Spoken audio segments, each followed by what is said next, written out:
for the flag salute. I pledge allegiance to the flag of the United States of America and to the republic for which it stands, one nation, under God, indivisible, with liberty and justice for all. Thank you. Denise, if we could have a roll call. Mr. Smith, Present. Ms. Brooks, Here. Mrs. Bays, Present. Mr. Block, Present. Mrs. Epstein, Here. Ms. Gilliar, absent, She's absent for now. Mrs. Melconian. Here. Thank you. Thank you very much. We need to make a motion to recess to executive session. Ms. Brooks? Make a motion to discuss the employment matters about certain particular people, as well as a confidential student matter. Great. I will second that. All in favor? It's 6 and all opposed 0. Okay, we are going to be back here at 7:30.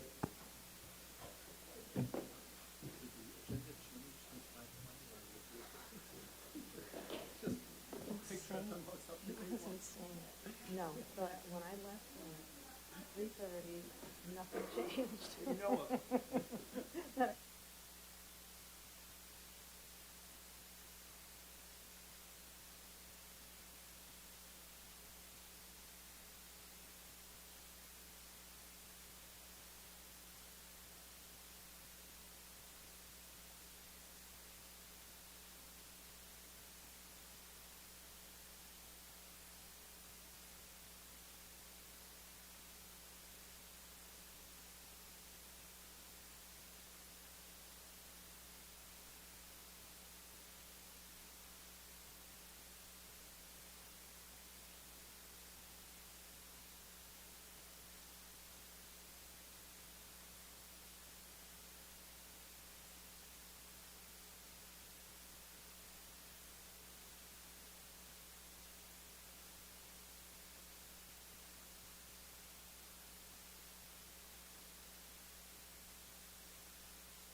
apologies to everybody for us being late. Our executive session ran over.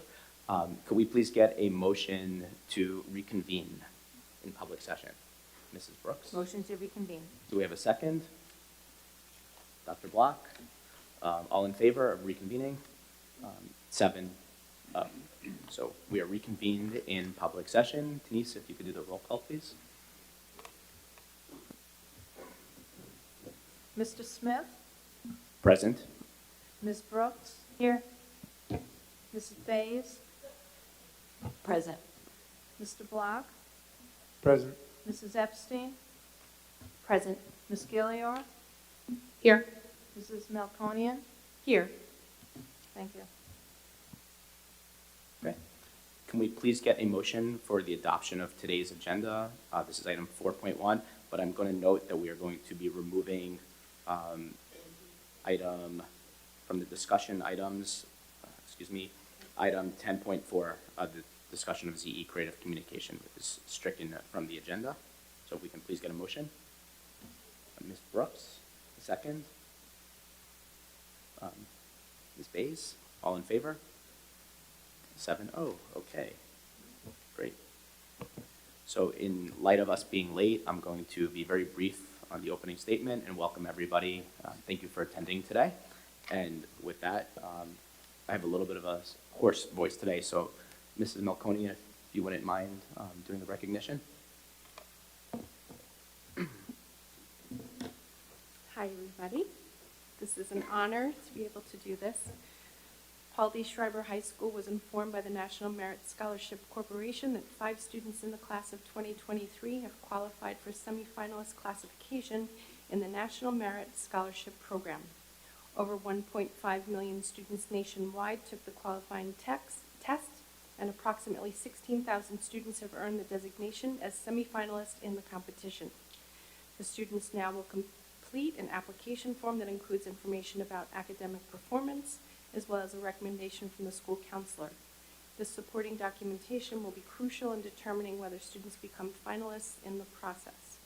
The entire school community is very proud of the students' achievement and wishes them well in the next stage of the process. Please join me in honoring the following Paul D. Schreiber High School students: Solomon Graff,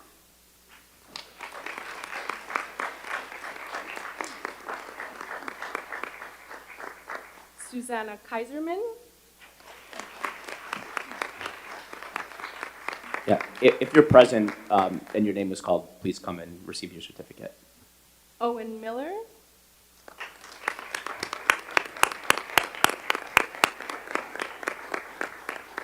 Reed Paltrow,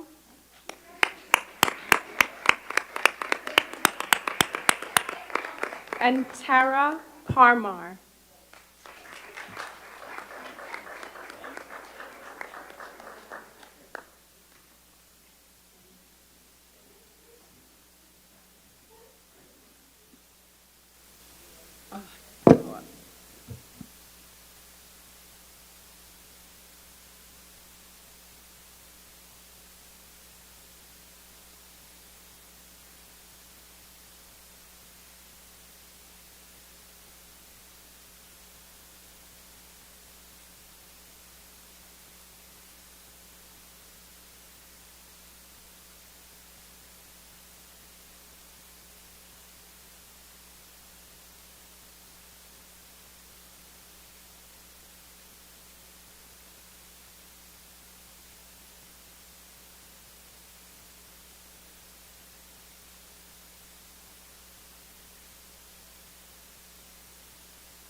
Great, thank you very much, and congratulations to all.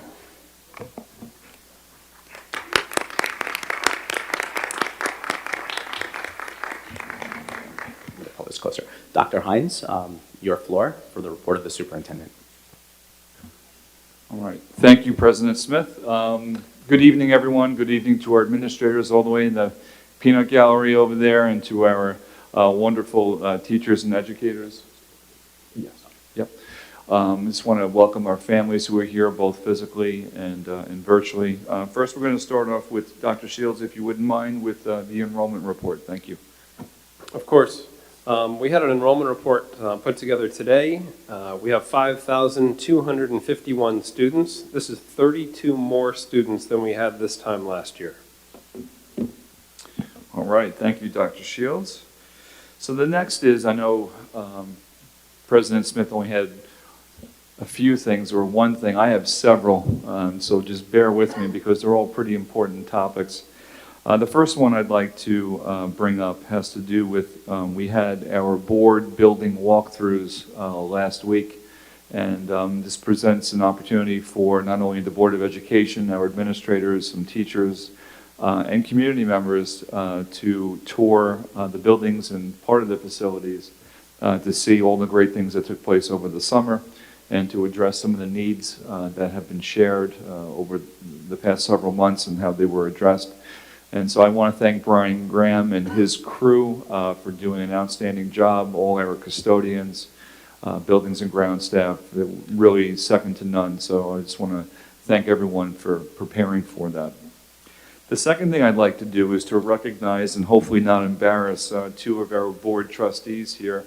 This is a pretty big deal. The New York State Board, the School Boards Association, otherwise known as NYSBA, there's a recognition program, and it's designed to acknowledge school board members who continually strive to expand their governance knowledge and skills, and we are fortunate to have, like I said, two trustees who are being recognized. Now, this recognition program is comprised of 4 different achievement levels, which are reached by accumulating points for participating in various training activities, which include state-mandated training workshops, board officer academy training, legal workshops, so on and so forth.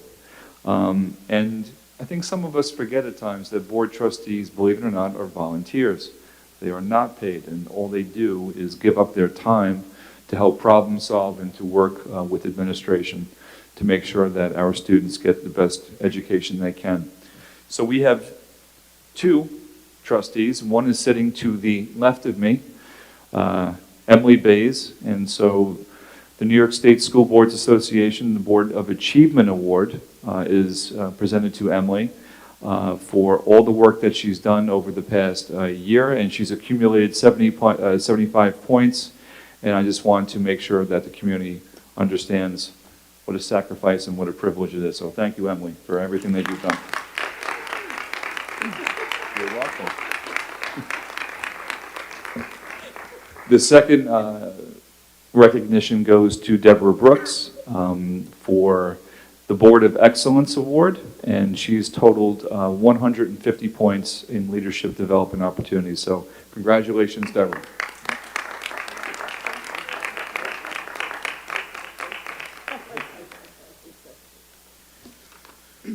Okay, I only have 5 more, so bear with me. Now, in January 2022, New York State Department of Education and the Office of the State Comptroller conducted an audit that's required in school districts. It's a mental health component that we have to work with the New York SAVE Act. And they audited us in September of 2020. And they found that we needed to focus on and work on ways that we take attendance when it comes to staff development. So we've created a plan to address some of the, I think it was 13 or 17 school districts throughout New York State. For those of you who do care, there's 756 school districts roughly around there, and so we were one of the lucky 13 that were chosen to be audited. But like any audit, we learn from those experiences. Regardless if COVID was taking place, we've learned and we've addressed that. So we've put a corrective action plan. We've submitted it to the Comptroller's office, and at the beginning of this year, Dr. Allen and her office assisted in making sure that staff development was a priority. And so we had to take an online assessment, answer several questions, and we will continue to do that throughout the year. So I'm happy to report that we have complied with the audit, and we will continue to make sure our staff is developed and we take attendance in those areas. So thank you, Dr. Allen, and Ms. O'Hara, actually, my apologies, for assisting in that endeavor. The remaining 4 that I have, I'm going to break it up into 2 different parts. I'm going to ask Ms. O'Hara to talk about and just briefly update the board regarding aftercare, where we are with that, and then, if you wouldn't mind, the transportation app that I know some of us are wondering when that will take place. So, Ms. O'Hara. Thank you, Dr. Hines. So first, an update on the aftercare service.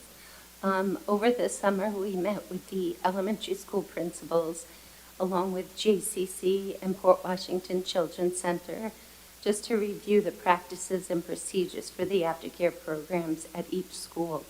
The district is working on a frequently asked questions sheet for the parents, and in October, we'll be having a virtual meeting with Port Washington Children's Center and JCC to answer any questions that parents might have. And then for transportation, the transportation app we had hoped that we would have sooner, but we met with TransFinder, which is the company that the district is contracting out with. We had the kickoff meeting last week, and it's actually very involved. It has to have all of the maps updated. Digital maps are going to be put into place. We have training scheduled for next week for our Director of Transportation, and then after that we'll have several trainings for other staff in the district. We had a kickoff meeting with our technology department as well as our director. After this is all put into place, we would like to do a test in November and then roll out with it in January. The name of the app is actually the Stop Finder, and it's something that parents will be able to download. They'll be able to see where their child is and the approximate time that the bus would be getting there. Thank you, Ms. O'Hara. Much appreciated. And finally, I'm going to ask Dr. Feeney, excuse me, if he can provide an update regarding our pre-K program. Not only what's happened this year, but certainly what program we've had, because it's expanded this year. And if the board is agreeable, which I think it is, we will have a presentation at the October meeting that's a lot more robust than what we'll share at this moment. And then Dr. Feeney very briefly is going to just give us a status update when it comes to the district PD plan that school districts are required to have. Thank you. Thank you, Dr. Hines. Thrilled to report that all 5 classes are up and running at Daly as part of our pre-K program. As many folks may recall, in August we had a new lottery available for all Port families where additional 25 seats in our program were selected. These are the seats that were funded by the additional state aid. State aid that was assured would be part of the ongoing grants that we receive for the pre-K program. So at this point we have 90 seats in our program at Daly, and we have 102 seats in our community-based organizations. So as part of October's Board of Ed meeting, we'll give a more complete overview of the program, including thoughts on the lottery and accreditation process, the curriculum, and the new space that's going to be opening at Daly. Thank you, Dr. Feeney. And then real quick, Dr. Allen, I know that we've spoken about 2 different things. One was Friday, this past Friday, we had vaccination status with our students and compliance. If you wouldn't mind just giving us just a very quick briefing about that, coupled with, for those of you who heard about what's happened over the past week and change when it comes to polio being found in the wastewater. And there were some concerns about, what's the status, vaccination status for our students. Just real briefly, if you wouldn't mind just giving us an update with that. Thank you. Sure, no problem. A few years back, just for some context, we had to strictly adhere to a exclusion date for students that were not appropriately vaccinated. And that's usually 14 days into the school year. This year, our exclusion date was the 16th. The nurses began working on that right away and diligently following up with parents, getting any information they can, so that we can exclude as few students as possible, which we did do successfully on Friday. In terms of polio, there's about 39 students district-wide that are not fully immunized against polio. Again, the nurses are following up in the cases that they can. Many instances, it's either students that are new to the country, students that are on a catch-up plan for immunizations, or kindergarten students that they're not ready for the next shot yet. But again, the nurses continue to follow up on all that so that we can make sure they're in line. And I just want to end with just going back to the vaccinations.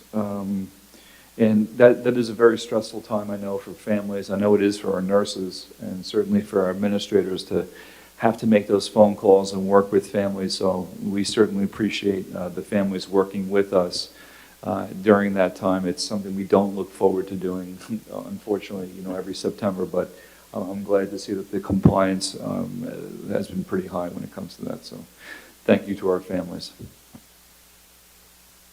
Great, thank you very much. I know there were a couple of topics in there that board trustees had asked about, so if anyone has any questions that weren't satisfied, I guess speak now or hold your peace. Nobody? Okay, perfect. So we're going to go to committee. Yeah. Okay, so we're going to go to committee reports. This is where our committee chairs will share an update about what occurred in any meetings that happened since the last board meeting. So item 8.2 is budget and facilities. Ms. Epstein? We are, Ms. Epstein. It is actually item 9 today. And I actually skipped a page. So I actually noticed the same thing. It's actually, I think typically we do it the other way. If the board agrees, we could pull it ahead. I would be okay with that. I don't know why. Yeah. It was somehow put on the agenda at item 9. Yeah. So I think we'll just keep going and follow the agenda. This will be short. So actually, I just skipped the page while reading. So we're actually at 8.1, which is policy and personnel. So, Ms. Gilliar? So the Policy and Personnel Committee met on September 14th. We elected a chair for the committee. That's me, which is why I'm giving the report. The other members of the committee this year are Adam Block and Nanette Melkonian. At this first meeting, we approved calendar dates for the policy committee. Those are all updated on the district calendar. And our agenda for each meeting will be on the district calendar as well as they approach. We received a personnel update from Dr. Shields on the extensive hiring that was done over the summer and the status of where we are. We still have a little bit left to do, but he had a very busy summer, along with everybody else who's part of the process, and we appreciate all that work that was done. Dr. Shields also updated us on the tenure review process timeline. You'll see on tonight's agenda, board agenda, the teachers and administrators who are up for tenure this year and other staff members. And we discussed the purchasing policy, public participation at board meetings, transportation, and a potential diversity, equity, and inclusion policy was on our agenda, but because of time, we have bumped it to the following meeting. Our next meeting is on October 19th at 9:30 in the morning at the Kathy Mooney Annex at Daly. Mr. Smith, I have a question regarding the policy meeting. Can I ask it now, or do you want to do it? I was actually going to ask for questions, so why don't you, there you go. Go ahead. Okay. Perfect. So I just have a question to the committee, because I did not attend the meeting, but I know that you did discuss the purchasing policy, and I know that the purchasing policy has been an ongoing discussion from last year. From I think Ms. O'Hara, you brought it to the policy committee. Maybe it was May, maybe it was earlier. I don't remember, but from what I'm gathering from the discussion that I know that you had, and that the discussion that has had in the past, I think the sticking point for the purchasing policy was the point that Ms. O'Hara brought to the committee in allowing the superintendent to have spending power. And I know that we haven't had really, I guess the committee didn't come up to come up with consensus on what you would want to make the recommendation. So I'm asking, why don't we just have this discussion now amongst the 7 of us, being that it's ultimately the board's decision? So the committee did discuss whether to discuss it at the evening public meeting tonight or bring it back to the committee. And we decided to bring it back to the committee because we actually just didn't have all the information that we wanted at the time. So our plan at this point is to, I should mention, Ms. O'Hara attended the meeting, gave us a lot of detail on a lot of stuff, but she's going to be going back and speaking to our council about a couple issues, and we don't have that information yet.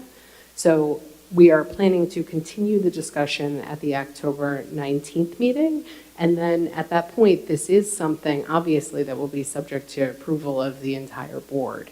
But we don't have enough information to have the full conversation tonight, which is why we decided to wait. Okay.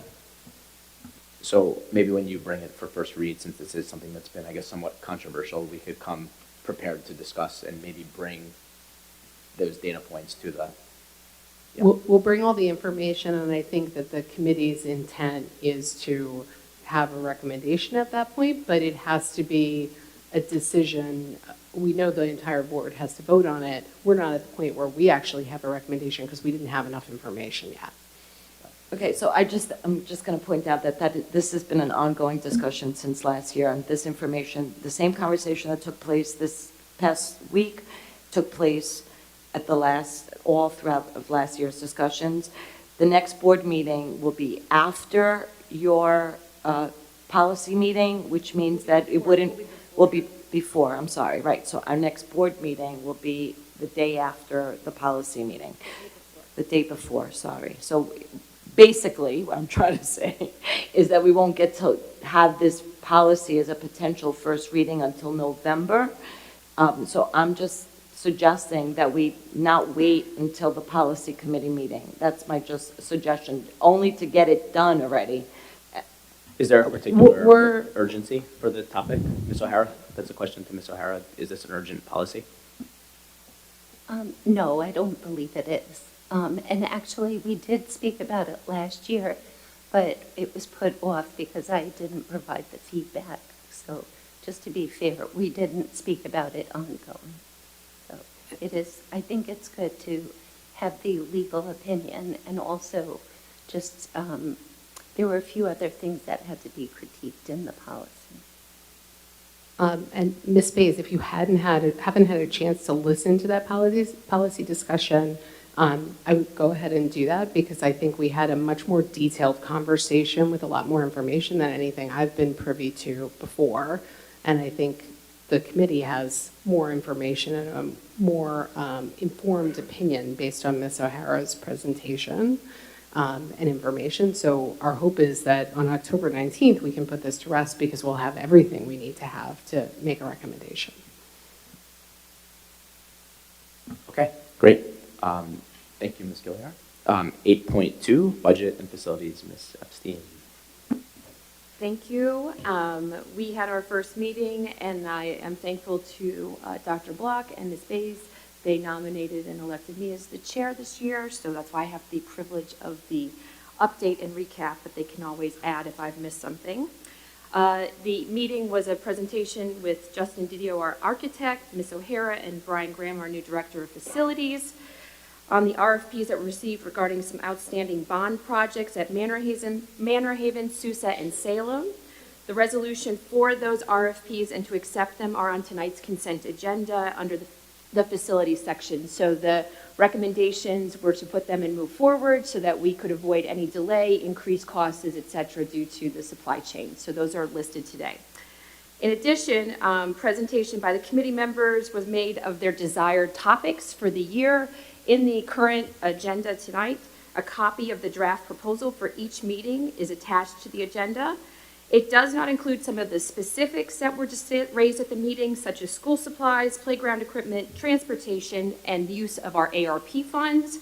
But the committee agreed that the specific items did fall under the bigger headings outlined in the calendar before the BOE right now under the agenda item. Hopefully you all see that attachment. And the last thing that does warrant some discussion Actually, before I do that, I am supposed to ask if the recommendation of this committee, it's the recommendation of this committee that we move forward with that proposed timeline and those proposed agenda items. I'm asking if the board is okay with that? I would like to go to a motion unless anybody has questions. No? So let's make a motion to adopt the calendar and process under 8.2.2. It's called a budget facilities draft agenda. Yeah. Not the calendar. The calendar is the next topic of Oh, discussion. sorry, I'm reading off the item. So let's go that, and then we'll just do the vote together. Okay, perfect. The next item under our agenda is the budget calendar. Most of it is dictated by the state, and Ms. O'Hara did a wonderful job to include our budget work sessions in it as well. Hopefully the board has had the opportunity to review it. There is a point of discussion with this calendar that I am bringing to the board tonight, and that is the January 31st date. Currently, on our Board of Education meetings, we have a January 24th meeting slated, and Ms. O'Hara had mentioned to the committee that by January 24th, she will not necessarily have all the information that she needs to really make a worthwhile presentation because we're waiting on state numbers, things of that nature, and she asked if we could have a meeting for our first work session on January 31st. So the question that the committee is posing to the board is, can we do one of two things? Move our January 24th meeting to January 31st, and then incorporate the work session of the discussion of the budget into that meeting? Or should we have two Board of Education meetings, one on the 24th and one on the 31st, with the 31st discussing the budget? So I open that up to the board for your thoughts and feelings, and then we can finalize with the vote. So I will start with a question to Mrs. O'Hara. Do you think that we would need two meetings at that time in January for just general business in addition to, because the budget tends to be quite time consuming? So that's really, I think, the driver. I do believe it's helpful to have more than one meeting, just because I know how many things come up in the course of a month. So wait, oh. So this would be 3, actually. Right, so Yeah. I would like to point out, January 10th, we have a meeting, January 24th, we have a meeting, and now if we have the third meeting in January, it would be January 31st, and then our following meeting would be February 14th. So, just, I don't think you need 3, I'm sorry. Is there anybody who would object to moving the 24th to the 31st? Okay, I think that's what we will do. I think we'll have to change that. He's not even gonna humor that with a comment. So, for changing the board date, we'll have to post that elsewhere. So we'll just make a note of that. But I do believe if we're changing the board date right now in the vote, because you're Yeah. going to do a vote, just make a resolution out loud that the date for the Board of Education meeting on January 24th, be it so moved, that it will be moved and located Yeah. to January 31st. I thought about doing that. But Okay. If you want to, I would rather just get the language and we'll just do it. It's like 3 months away, so I think we'll just do it at the next meeting. So I think what's on for a vote right now is to approve 8.2.1 and 8.2.2. If everybody, unless anybody has any questions. 8.2.2 is the one we're moving to the next meeting because we want to rewrite Right. the resolution. So we're only doing 8.2.1. What does it say currently in The 8.2.2? budget process calendar says. I don't have the attachment in front of It me. says January 31st Right. on there, so if we approve it, I guess we can I approve think we it can and approve then it. we can move to That's that. what, That's and we're fine. going to move the meeting. So I think Okay. we're approving the budget calendar. Let me recommend that we change it because I'm going to ask for 2 separate motions because I don't support the budget process calendar. I think there's too many meetings. Okay. If we can please have a vote on 8.2.1, all in favor? 7-0. Okay. A vote on 8.2.2, understanding that we will also have to resolve to change the BOE meeting date to be consistent with this new calendar. So all in favor of 8.2.2? All opposed? So 6-1, Dr. Block is opposed. And I'd like to make a clarification. I spoke in error. I was thinking of last year. Dr. Block was on our committee this year. Rachel Gillior is on our committee, so I apologize for making a misreference. Thank you, Rachel. You should have seen I Dr. Block's forgive face you. when you said that. He looked very stunned. Okay, great. 8.3, Ms. Melconian. Oh, you were done, Ms. Epstein? You were finished? Okay. 8.3, curriculum. Okay, so curriculum committee met for the first time this past Thursday, September 15th. We were offered a wonderful presentation by Dr. Feeney outlining the state of affairs, our current and future initiatives. It was a wonderful, comprehensive overview of some very deep work that's occurring in the district around curriculum and various other priorities. I would encourage anyone who is interested or missed it, you can find the meeting on our YouTube channel, as well as the slides on our BOE district website. We discussed dates and topics for this year's curriculum committee between now and June. And our next meeting is scheduled for October 21st at 9 a.m. in the CAM Annex. Thank you very much, Ms. Melconian. I wanted to say one more thing. Oh, go ahead. Sorry. Dr. Feeney finished with something that I loved by John Maxwell. He said, "Change is inevitable, growth is optional." I thought that was a great sentiment for curriculum. Thank you. Thank you very much, Ms. Melconian and Dr. Feeney, for the sentimental quote. And does anyone have any questions? No questions for curriculum? Okay, great. So we are, you're back on the hot seat, Ms. Epstein, for 8.4 Audit Committee. Fantastic. Well, I have two thrilling committees, that's why. This committee, Dr. Block, really does sit on with Ms. Bays, so thank you for nominating me the chair once again of the Audit Committee. We did meet in executive session. If any of you have been really following our session, we were going to pick an applicant or two to add to our list of Audit Committee members. This has been a discussion we've been updating about since last June. So we met, we had all of our applications. I am very pleased to share that we had 13 applications, wide variety, individuals that had a wealth of experience and also had students in the school district, didn't have students in the school district, so happy to see that we were able to reach a wide audience. We did convene and went through a rubric to make sure that the applicants met the necessary requirements outlined in the charter. I have provided all of the applicants' applications as well as the rubric for the board to review, so hopefully you've had time to do that. And I'm pleased to pronounce that later on we will be approving the resolution to the acceptance of our two new committee members. I'm going to ask for Ms. Bays to help me on the second name. The first name is Robert Fenner. And the second name is Christina Siatsu Brempo. Sorry. So thank you very much. We look forward to having them join our committee.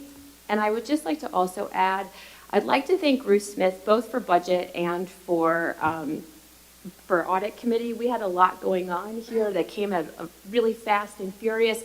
And she, I know is not here this evening, but she did a really great job helping out. And I just wanted to recognize our clerical staff for helping at times of needs with a big smile and very effective and efficiently. Great.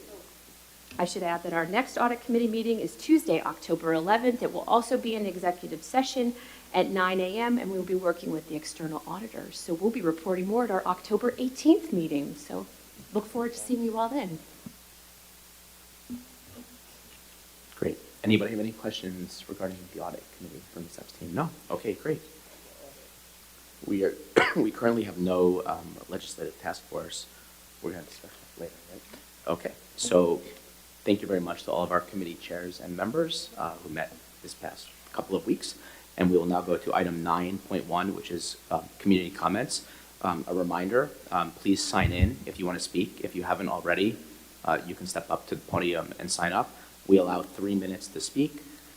Make sure that we know you identify yourself with your full name before you speak.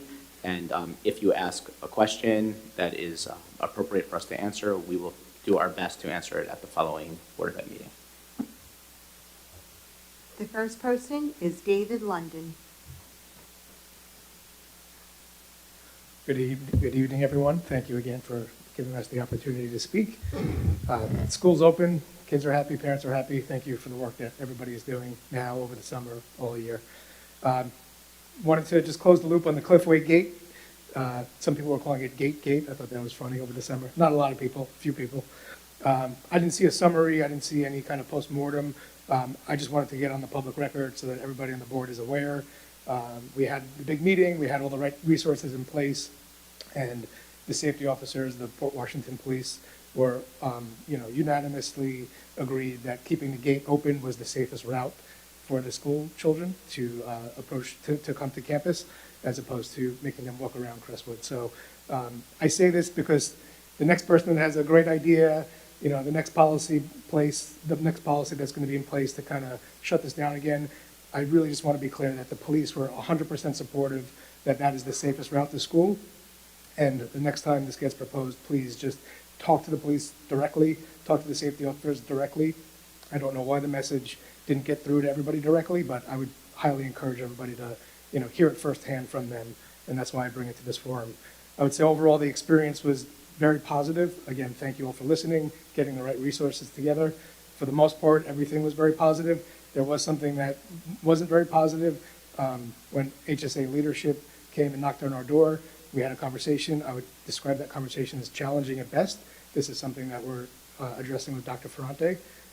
And other than that, I really, again, just want to thank everybody for coming together, providing us the space, and coming to a resolution that seems to make a lot of people who use that gate very happy. Thank you.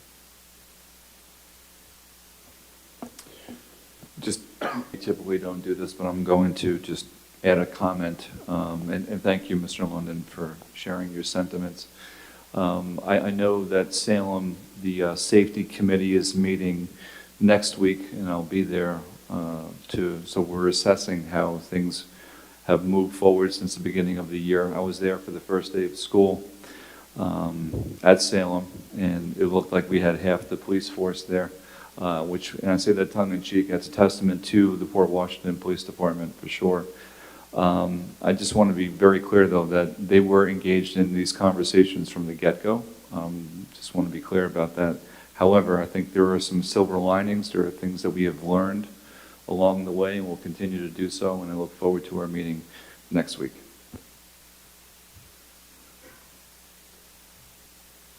Debbie Rendansky. Hi. Thank you also for the opportunity. I'm Debbie Radinsky, and I want to talk about the grading system at Schreiber, specifically the weighted quarter system.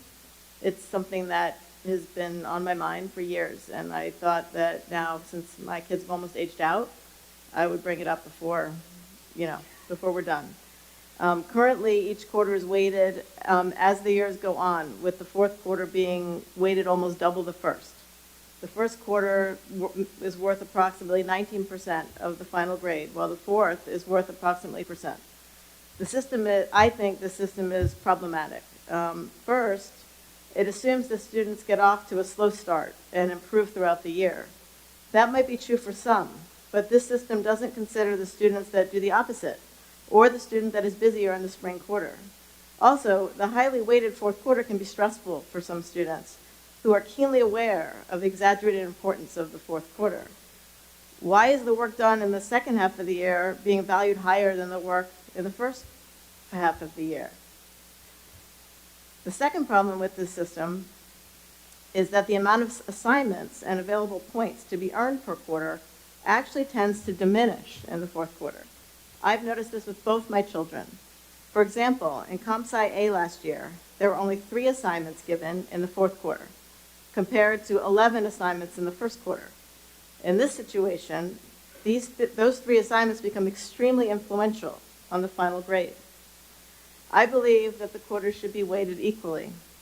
In addition, a system in which the individual grade point averages of each quarter are averaged together to form the final grade at the end of the year would also be more representative of a student's work throughout the year, as well as in many cases raising the student's grades. For example, with the current system, A pluses in both quarters 1 and 2, and A's in 3 and 4 will result in an A as the final grade.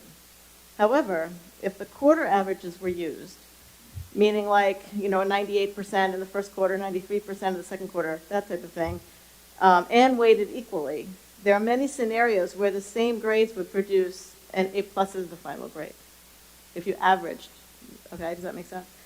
I have met many parents and students 30 over the years. seconds. I'm sorry? Yes, 30 thanks. seconds. I have met many parents and students over the years who aren't even aware of this system. They may be adversely affected and not even realize it. Now, I realize that this is not something that can change overnight. I just wanted to raise it because I believe that it's better for everybody if we make a change. So, thank you. Thank you very much. Great. No one else. Thank you. So, thank you to our committee members who spoke tonight. We're actually now, excuse me, going to move into item 10, which is the discussion section of our meeting. We have 3 topics now that we're going to talk about. The first one is board goals.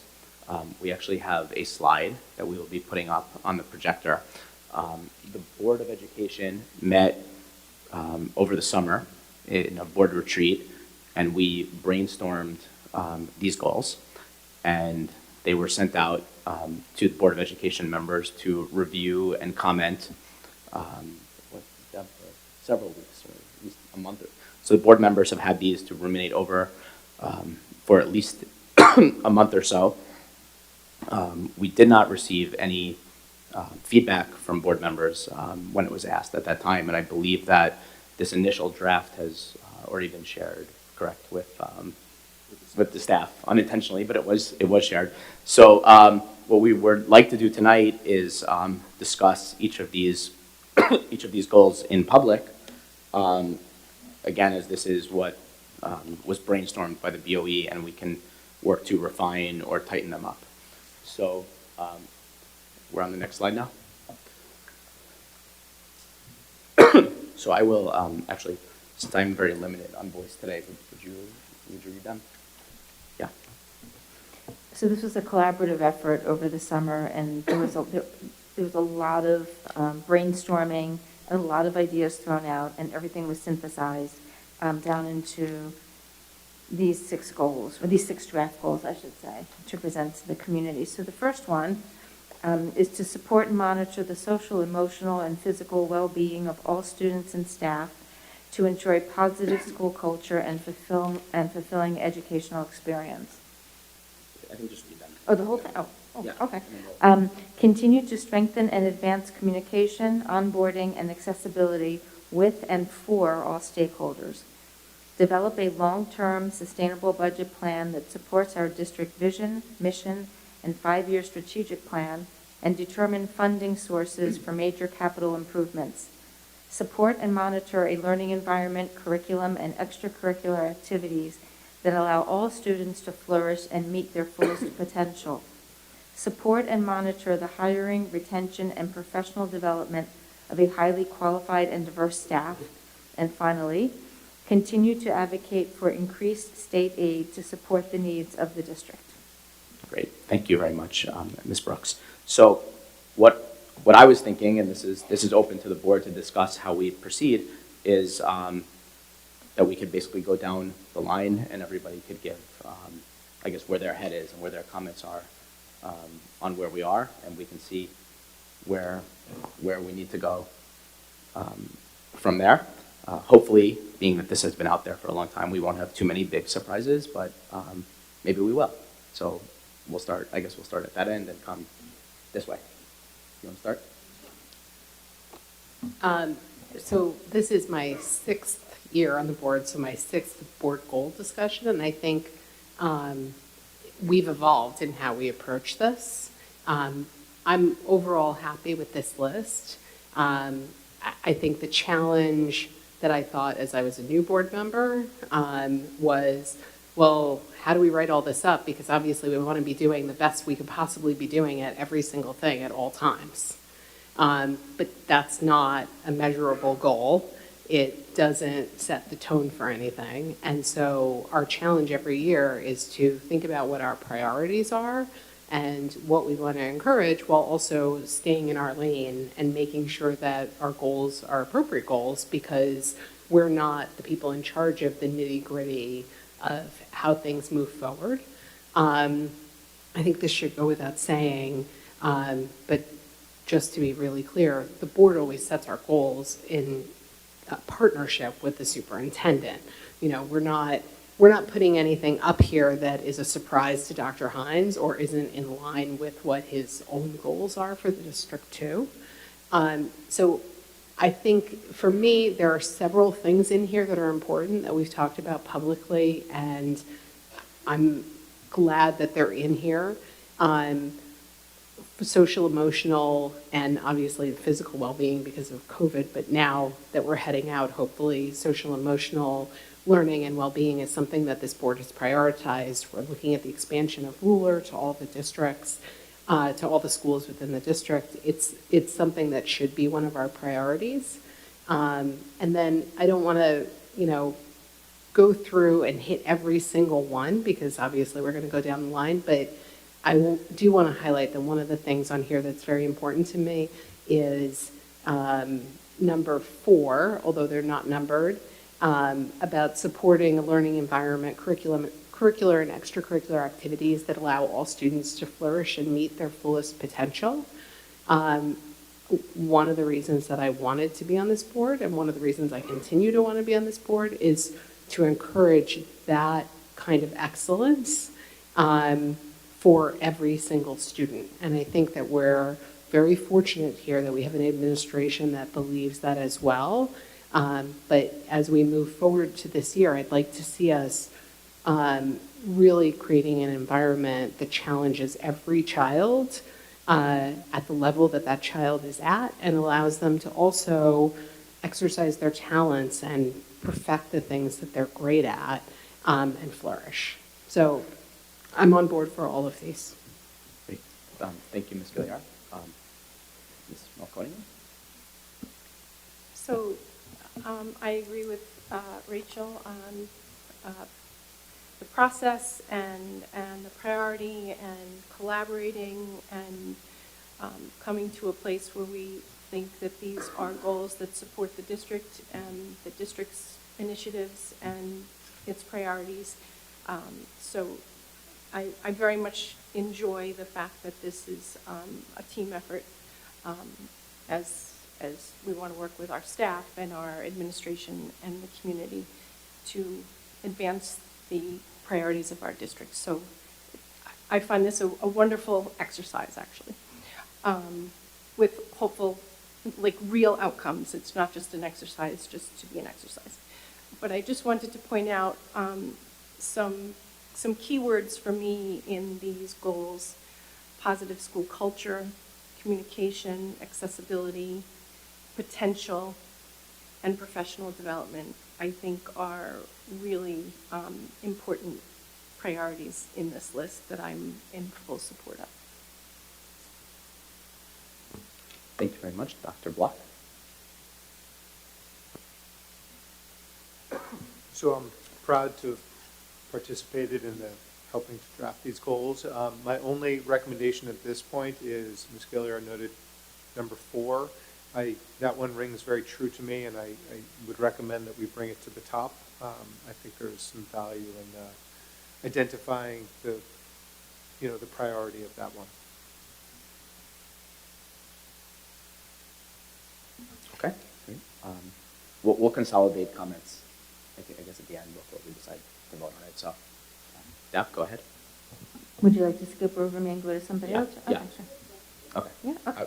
I was going to skip over me. I wasn't going to skip. Oh, Yeah. so one of the things I became very mindful of when doing this, I think this is the second year, I think this is the first time we've done board-specific goals rather than board goals kind of collapsing with district goals, is what the board should be doing, what the board should not be doing. And so I realized that a lot of the verbs that we put in front of the goals might seem passive. So, for example, support and monitor. It's because that our job is, the job of the district is to make all that stuff happen, and it's our job to support and monitor. So we can't, so in our goal, that's why that's passive.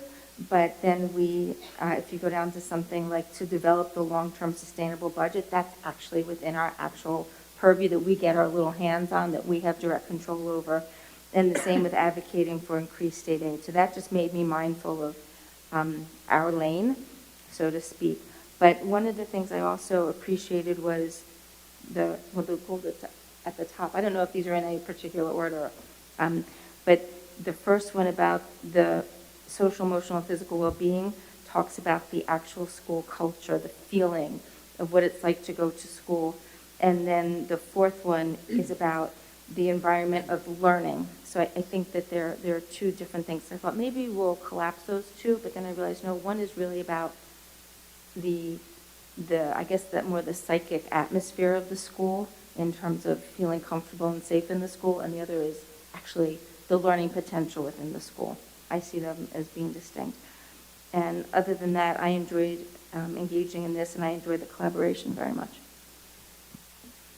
Thank you, Ms. Bays. Ms. Brooks, Ms. Bays. I was going to go last. So I actually am going to build on what Ms. Brooks said and about the fact that support and monitor versus develop. And I'm going to bring up something because last year, so I'm not going to say whether I like these or not, because I do. I was part of the development meeting. You were about 80% of writing them, right? What? You were like 80% of writing them. Well, no, I mean, we were part of, we all did it together, so I think we all agreed that these were things that we wanted to present as our board goals.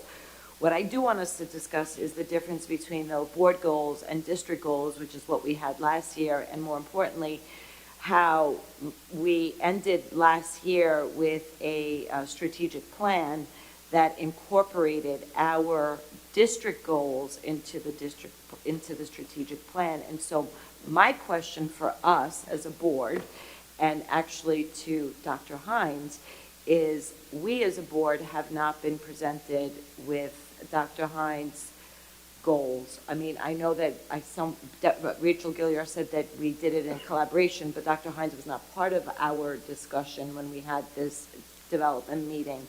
And I want to make sure that what we have presented here as what we think the district, because as Ms. Brooks pointed out, the only thing we as board members have control of is developing a sustainable budget. The other goals that we have listed here are really things that we would be supporting and monitoring on behalf of the district. So are these in line, Dr. Hines, with the type of things? No, I think you should answer that right now. Are these in line with, if we're going to be doing our goals tonight and finalizing them, we should hear from Dr. Hines, if these are in line with the types of things that you want to continue working towards this coming school year. And also, part of your strategic plan, Dr. Hines, was goal number 3 was the DEI work that the district is going to be working on. And we as a board have not listed anything about the diversity, equity, and inclusion work that the district is going to. Where do we stand on that? I think you probably recall that we did discuss very clearly that we made sure that we said to allow all students to flourish and meet their fullest potential, and that was meant to catch all students. So that was the discussion that we had in our retreat. So I want to be very clear to Dr. Hines before answering that we had all agreed intentionally not to distinguish between groups of students in our very general board goals. So I just want to remind that was why we landed there. It was not intentionally not explicitly stated. Correct. We also, in the strategic plan, we talked about the graduation rates, and I know that, so we want to increase that. Okay, but again, I just want to make sure that what we've gone ahead on our own and created, which is not how we did it last year, as doing it together as district goals, I wanted to make sure that they were in line with what you see us going forward with. Amit, okay, so I think President Smith more than intimated, and I shared the board goals, the draft board goals when we had our administrative retreat, which seems like years ago at this point, but it was in August. And one of the things that I pointed out, and I astutely, I believe, the administrators picked up on, is that all of these goals are aligned to the vision and mission of the school district. And I'm not going to say new anymore, because it's not new. It's been here. And the same thing with the portrait of a graduate. So ultimately, the exit outcome for students who have been here for 13 plus years, this all supports what we were looking for throughout their journey. So I love that. And I think, Ms. Bays, as you said before, you know, because I have my own priorities. So we have the goals of the board, we have our strategic plan, and then we have things that I think are pressing for this year. And what's really near the top, and you've mentioned this, and I know the board members certainly believe in this too, is really increasing our graduation rates. And Dr. Feeney, Dr. Baer, and others within Schreiber, and even Weber at this point, because it doesn't just happen in Schreiber, made that a real focal point. So I love the fact, as Ms. Brooks said, we're focusing on curriculum, the environment. Ms. Malconian talked about, you know, looking at the school culture as well and how important that is. So this, yeah, these are really, I believe, goals that, and I shared it with the staff, my apologies, at convocation, but they have a window into what we're doing. So I'm happy to see these are the goals. And I do want to add, to answer the second part of your question, Dr. Hines actually contractually owes us his goals and district goals earlier in the year, and we had all agreed and discussed with him that we were going to delay that so that we could have board goals approved and make sure that the district goals would be in line, or I guess your goals were in line with that. I remember we had this conversation in like August. So I guess we're still expecting that once this is approved, hopefully with your blessing, which it sounds like it has, those district goals would be forthcoming. And just to add, and then we'll go back to Ms. Bays. We were very careful when workshopping these to make sure that everything was consistent with the, I guess, the strategic plan, and that was our North Star, if you will. So, any other comments, Ms. Bays? Otherwise, Ms. Epstein, the floor is yours. Okay. You know, I appreciate being part of the collaboration process. I agree with everything that we put forth. We worked very diligently. I agree also that I look forward to, I think they are all part of our vision, mission, portrait of a graduate, and we use that as our North Star. The question I have been asking, and I guess President Smith, you were addressing just now, is how this is tying into the superintendent's goals and priorities and our strategic plan. So I did prepare something because I didn't know if we were going to be discussing that tonight. I'm happy to share it with the board. I'm happy to keep it, or do we not want to enter into that discussion until the superintendent presents his? Let's ask the superintendent, or do you want to? I mean, we're here to have open conversations. So if you. I'm sorry. I make copies because I'm very verbose. So I'm not going to read through all of this, but I will explain what I've done here basically. Is I took the position where we left off last year at our strategic plan. Dr. Hines outlined our district goals for 21-22, which is at the header of this document, and then next steps were also finally outlined, which were in line with the goals that were set. I did not on this document, but on my own notes, cross-reference the district goals from last year, which were our guiding principles for establishment of our strategic plan. And I cross-referenced those goals to the current ones that you see up on the screen. So for example, the first one, support and monitor the social, emotional, and physical well-being of all students that we see on the screen, the top one, that ties with last year's district goal in my mind, which was curricular outcomes, right, if you're just looking at big headings. The second one that we have for board goals today, continue to strengthen and advance communication. I think that ties with our goal 4, strengthen to advance communication with our students, right? So on and so forth. It looks like the board goals that we're creating for this year do marry very similarly to the priorities and district goals that we had. So the other aspect of being a board member is that we talk about strategic and measurable outcomes by which we want to evaluate underneath this, right? So with those priorities. So in that time period, I referenced, again, I went back and looked at the strategic plan and the state of the district just to see where on the timeline you see all of these fitting under here and outlined it for the board to see. The items highlighted in blue, you will see are items that Dr. Hines had put as superintendent priorities that he had shared with the board via his administration retreat presentation, as well as the things in this year, that administration retreat he had a slideshow in there, and he shared it with us with the superintendent priorities. So I just incorporated them in there because I figured if he talked about it at the retreat, that those were his priorities for this year and that they should marry in with last year's outstanding obligations. In addition to that, the items highlighted in yellow are the items that are not contained on our strategic plan at this time, but were items that were priority and strategic and measurable that the board wanted to discuss last year. So this is very lengthy. It's a lot of information that was condensed from all the things we did this year, married to today's board goals, just to give us an idea, because I didn't know if we were going to talk about measurable outcomes, right? So what our expectations and our priorities. So I do understand if we want to table this, but I wanted to share it just because I think that's the next direction we may, as a Board of Education, want to go to.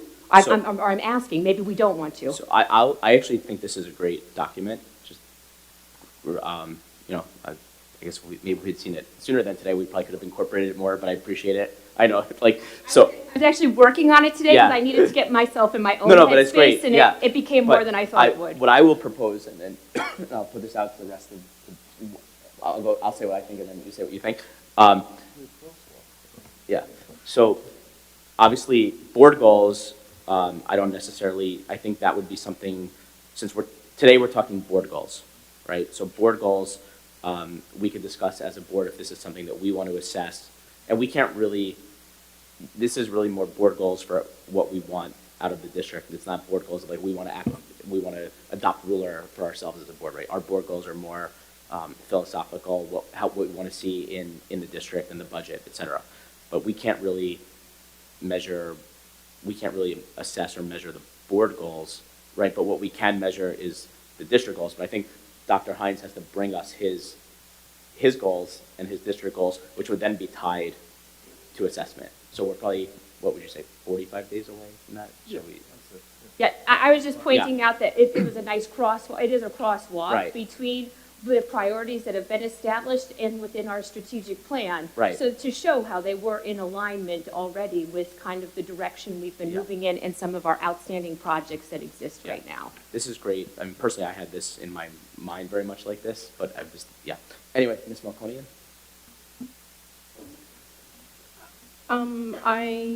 First of all, I don't know about anybody else, but I can't listen and read. It's just not within my skill set. So having this and then having a conversation is really, really not going to work for me. And I would like time to absorb this and consider it and think about it. I was under the impression we were discussing board goals that we had drafted over the summer. And this takes on a different, I'm not sure what this takes on yet because I didn't read it. It incorporates them, and it kind of builds, I think, from what I'm understanding, what Ms. Epstein did is she took what our strategic plan is, the district strategic plan is, and showed where our goals this year fit in with our strategic plan. Which we had all kind of done in private already. So I think what we should do is, why don't we table this document and finish the substantive conversation about the board goals, and then when that's done, we can decide where we want to go with this. So agreed, and I think I think we've all kind of said that these are our goals and that they are in line with what we've seen as the district's goals of the past and in line with the strategic plan and in line with what we've seen the superintendent has been presenting to the administration. over the summer on what his priorities or we're going to be proceeding.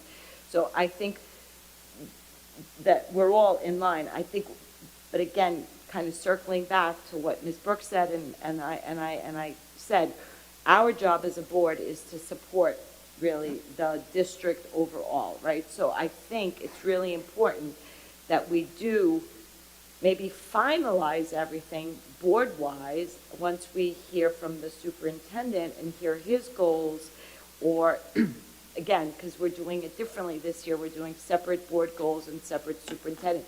So my question to us is, so what if we have a goal, and again, I'm not saying that the superintendent does not want to do this, but so what if the goal of the board is to support and monitor the social, emotional, and I think physical well-being? I think you already answered that when you had asked it before. Right, so I don't know that that's a hypothetical that we need to go down. You know what I mean? I think we should go through the whole board and see what everybody thinks. I would propose that we, to just finish the conversation about the substance of these, approve them, and then Dr. Hines can go and do what he needs to do to bring this maybe in the October meeting with the district goals at that, which is kind of where my head was at. So, so far, all I've heard as a substantive comment about this was to move support and monitor a learning environment, which is goal number 4. I should have numbered these to number 1. I want to see who wants to do that. I would make number 2. You make it number 2? Okay. Who wants to make it number 1? No, they're not in the priority. Yeah. Okay. Do you have an opinion?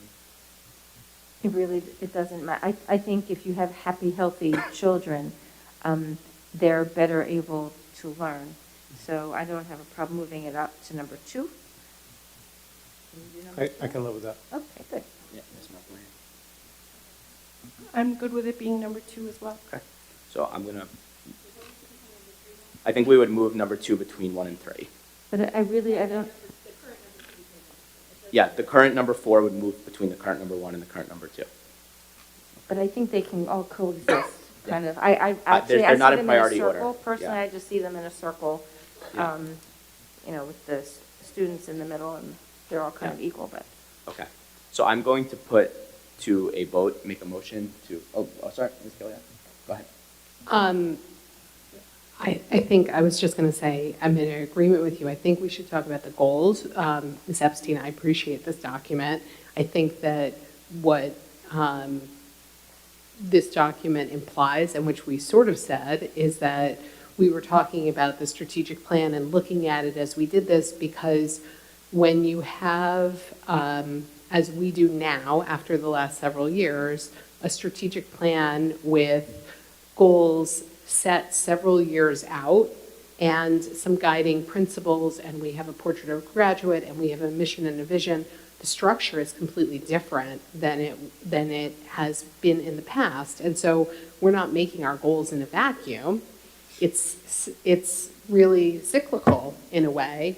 We're looking at the strategic plan as we think about it. We're informing each other's opinions.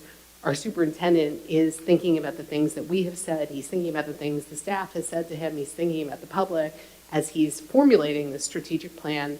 It's a long process, and it's a continuation of a cycle. So this document's great because, in a way, it's kind of like a study guide. And as a fellow prodigious note taker, I really, really appreciate it. I agree with Mr. Smith. I think we should focus on this because I think that we should make sure that this is attached to the agenda so that the public can see it as well, because it's valuable information for them to understand that each of our board goals ties into the strategic plan. And then I'm sure also when we hear from the superintendent on the district goals, those are going to tie in to both the strategic plan and our goals as well. So, Mr. Smith, I'm in agreement with you. I think we should move on with this part of it and then continue the conversation at the next meeting. Okay, so I'm going to put up a motion for the board goals, unless anybody objects. No, so I'm going to put up the motion. So I'm going to make the motion first, because I'm going to change it. So I'm going to propose a motion that we are going to adopt the draft board goals that were attached, moving item 4 in between into the spot of number 2. I will send a updated document to the district clerk. Would somebody I guess if I just made the motion, so would somebody like to second it? Dr. Block or Ms. Dr. Block? All in favor? Ms. Wilson, let's do it. Okay, so that's 7-0. So the board goals are adopted. Okay. Can I just ask, I just want to add really quick.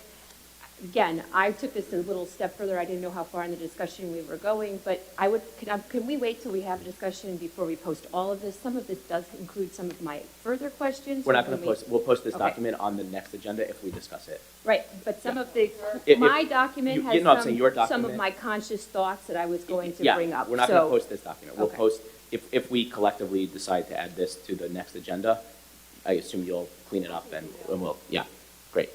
Oh, yes. During our board retreat, I threw out the question as to whether we wanted to revisit the mission and vision just as an annual kind of thing. And if I recall correctly, everybody said, we love the mission and vision, we don't need to touch it, keep it as is. So I just wanted to throw that out there to the community that it was asked and answered. That's a great point. Okay, great.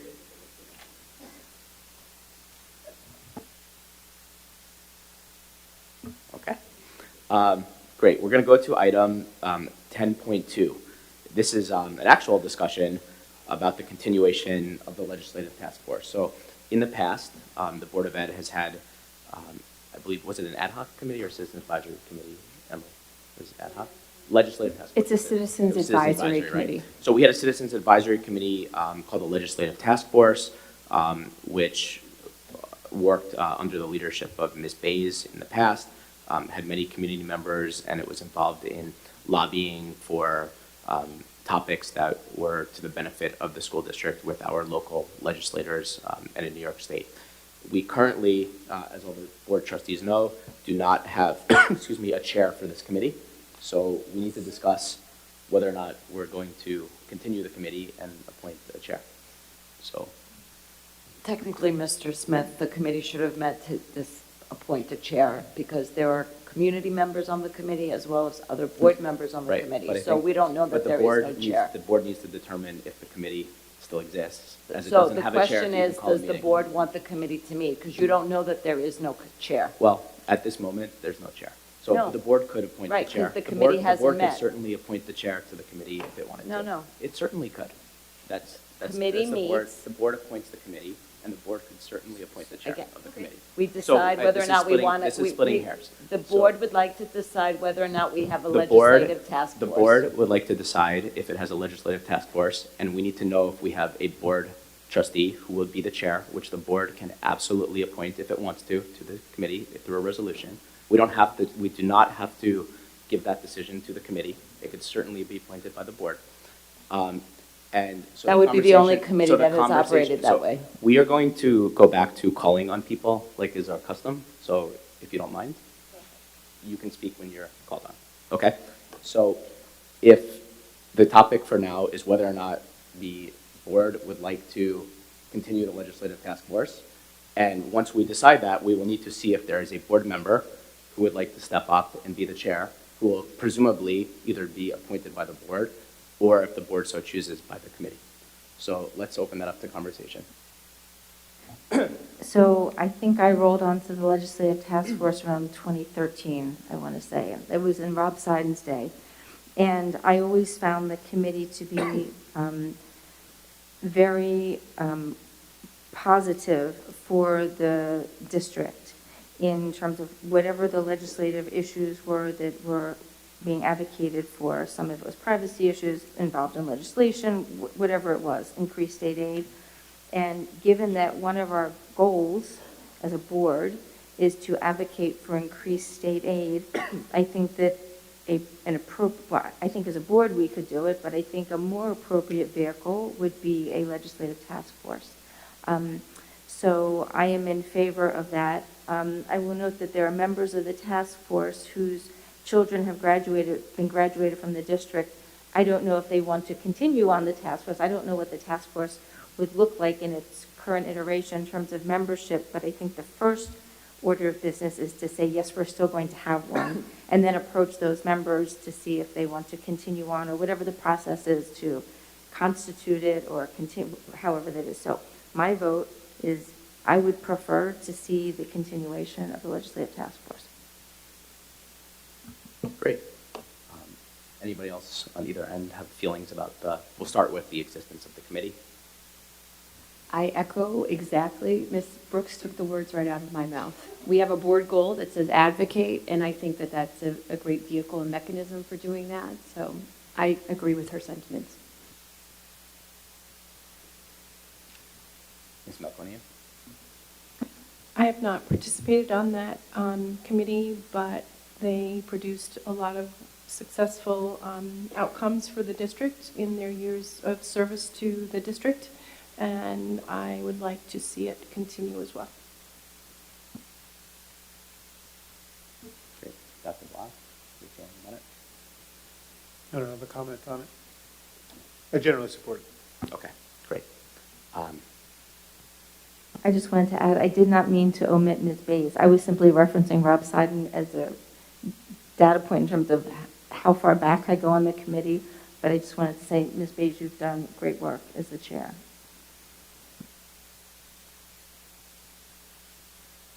I too would like to see the committee continue, which it seems like is definitely the majority opinion on the board, is that we would like to see that the committee would continue to exist. I guess the reason that this came up as a discussion topic tonight is, well, it seems that the majority of the committee, or the majority of the board would like to see the committee exist. We did not get sign-ups for board trustees to be on that committee when we asked people to sign up. So regardless of what people are looking up as to, no, I'm going to talk right now. No, if you want to read some policy and try to correct what I was saying, which I'm sure is what you're up to, you can do that after. I will finish speaking, okay? Okay, thank you very much. So, regardless of any of that, actually speaking about the substantive topic that's relevant for the board discussion, we did not have any board members who volunteered to be on that committee. So, that's my recollection. I thought on reorg we have Ms. Bays, myself, and Ms. Brooks on, didn't we put us on reorg? Is that And we approved it Okay. as members of the committee? Why didn't We have, oh, I'm sorry, you're right. We do have the members, but we don't have a chair. So we didn't want to start this committee without having a chair. It can be. I mean, Okay, I would like to make Yeah. a motion. Sure. Or recommendation that the committee meets, because it has a formal charter. It has members of the community that applied to be part of the Yeah. committee last year. It has 3 board members already assigned under reorg. I would like to make a motion that this committee meet, since if the board still desires that the committee be in existence, since it's a citizen advisory committee, so it is ultimately up to the board if whether or not this committee exists. I motion that it meets, so I get the sense that the board wants it to continue. I motion that the committee meets and that the committee chooses a chair the way we've always chosen chairs for every single one of our committees. Chairs are not and pre-chosen. who's going to call at this point? There Who's are gonna call? 3 board members that Ms. Brooks, as the most senior member of the committee, being that she's the vice president of the board, can call the committee meeting. Okay, so That's my motion. I'm okay with that. Yeah, let's take a vote. Would someone like to second the motion? Okay.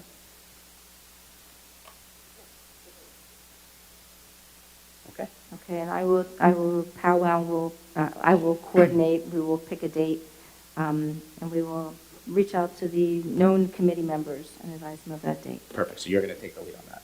I'm happy Okay. to. Look how we could have gotten there so much quicker.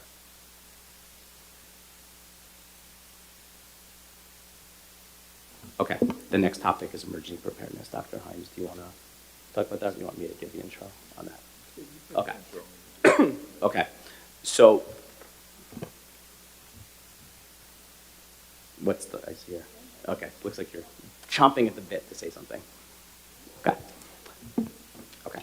So, historically, prior to my time on the board, there was a board ad hoc committee called the Emergency Preparedness Committee. It existed for many years up until the time of COVID. We have a resolution on the agenda today to reestablish this committee at the recommendation of the superintendent and our title director of security, our director of security. The purpose of this committee is actually described in a resolution, which I will read as soon as I skip to it. Do you have it handy? Okay, 1 second to skip to it.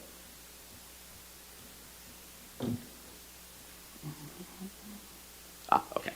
So the purpose of the committee is as follows. Bring together members of the district, staff, local first responders, and community residents who are experts in emergency preparedness. Harness the expertise of the community and local first responders to benefit the district. Review and discuss district responses to crises. Advise district personnel of matters relating to safety, security, and infectious disease, and act as a clearinghouse for ideas and information. So, I think in more human terms, in summary, very much the purpose of this committee is to just generally have, at a very high level, a positive and continuing relationship between senior members of the school district and senior members of all of the agencies that would help us in the event of any type of crisis. Again, the members generally, once we determine that we are going to continue with this committee, the members would be recommended by Dr. Hines and Mr. Miller and would be appointed, and the committee would meet approximately, we're thinking, 4 times a year, what we had talked about. So that's what's on the table. And Dr. Hines, do you want to say something before we open up to the board? Yes.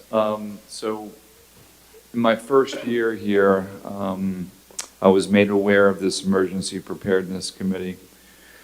And just let me be very clear, the school district also has a district-wide school safety plan committee, meaning that it's a committee that meets a few times throughout the year.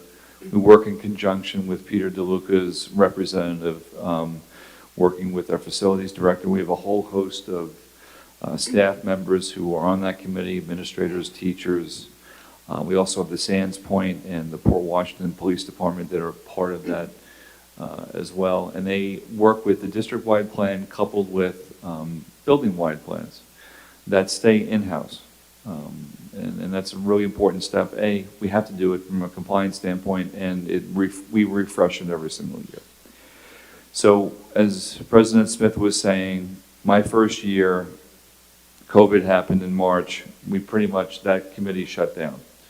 It was in existence well before I was here.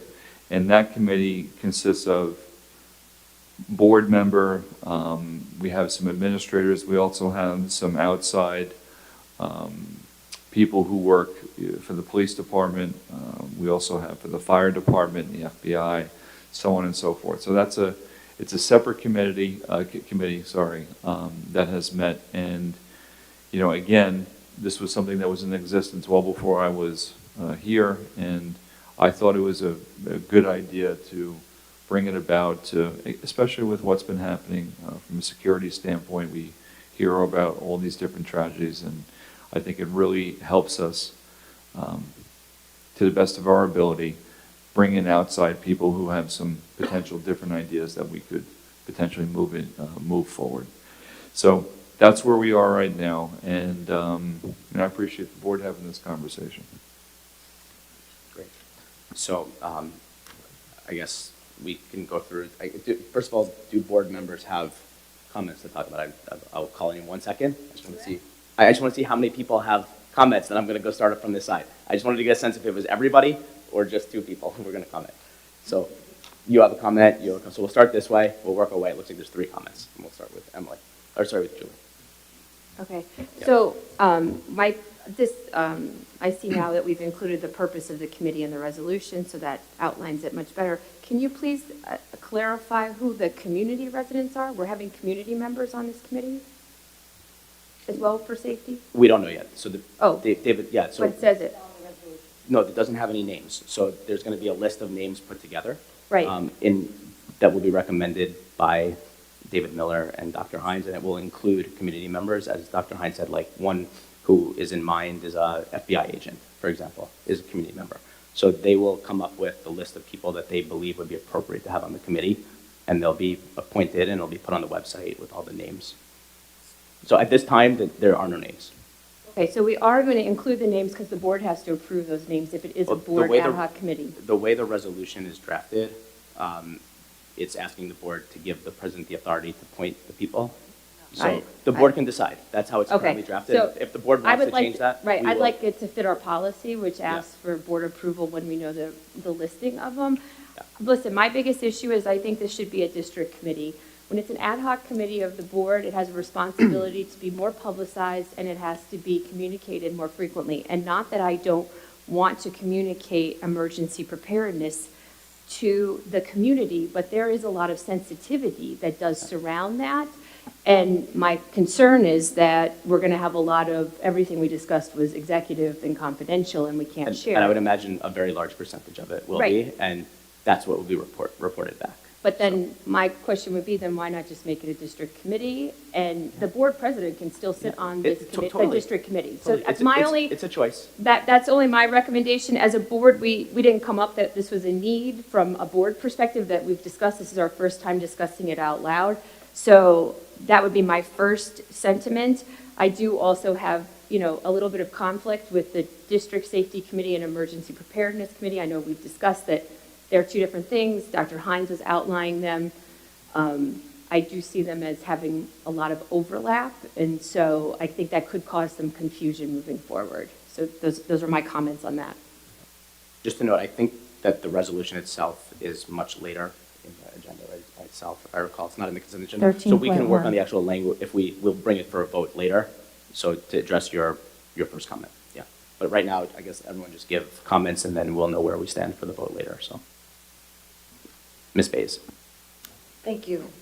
So my concern is that we already have a district safety committee, and I guess my question is, how would this be different? Because my understanding of the district-wide safety committee is that it is tasked by state law to come up with the emergency preparedness type plans and building plans, security plans, correct, Dr. Hines, for each building.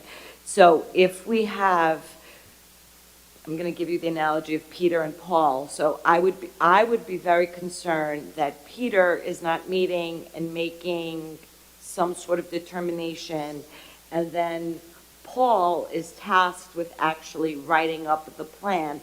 I, being a communication person, am very concerned about there being something falling between the tracks, so between the, in the communication. So my recommendation would be, because I do believe that the safety of our students is priority number one, I believe, and so and it should always be. My recommendation would be that we take the members that are currently on the district-wide school safety committee, which, by the way, if you compare those people to the old committee that met last time, pretty much everybody district-wise is on it, other than some local community members that are FBI agents. There was maybe some more police presence. There was fire department presence.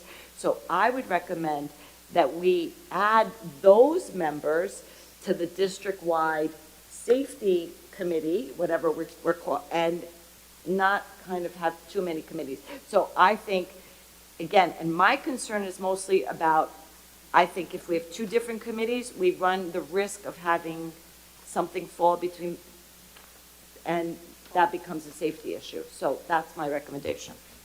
So we'll go through every board member to give their piece.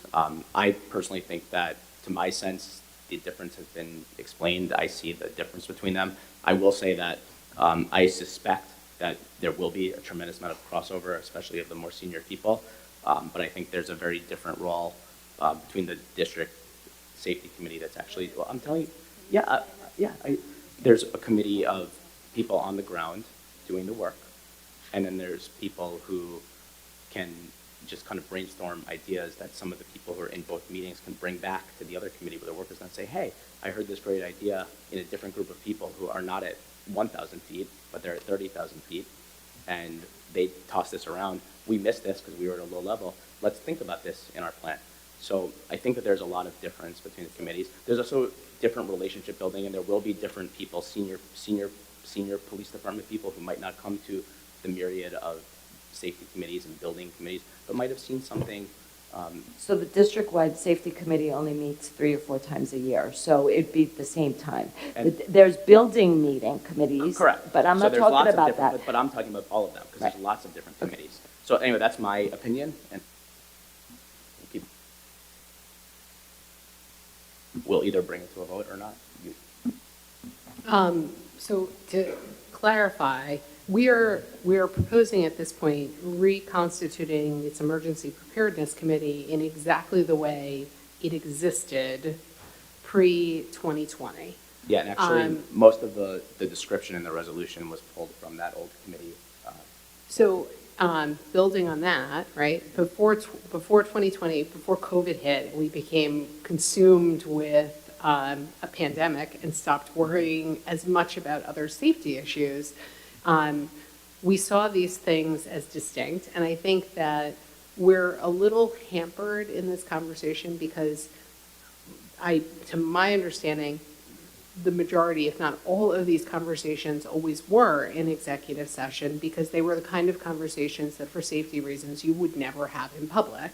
And I did not serve on that committee, and I believe nobody else sitting here served on that committee. Oh, Ms. Bays, I'm sorry, I apologize. Anyway, my understanding pre-2020 was that these two entities had a different focus. Even though they're both discussing emergency preparedness and worrying about worst possible scenarios that we could encounter, my belief is that the Emergency Preparedness Committee was a higher level, not as in above the other, but a higher level conversation, and that our goal was to have law enforcement and various other professionals who could sit on that committee and be bringing to the district and the board's attention issues and things that we should be thinking about that were on the horizon. Whereas the district safety committee was more involved in the nitty-gritty of what should our plans be in this district for these various scenarios and promulgating the emergency preparedness plan and creating a framework to filter down to the building level committees. I support doing this because I also think in meeting 3 or 4 times a year, one committee can't do both of those functions. And I think that we probably attract different kinds of community members with different expertise in terms of where they want to be getting into this conversation. Do they want to have this high-level conversation, or do they want to make solid plans? All of this is hard to discuss in public because it's worth repeating that we are always vague about all of these safety and emergency preparedness issues because many of them, our students are just safer if we don't have a detailed conversation about them. But I'm in support of reconstituting the committee.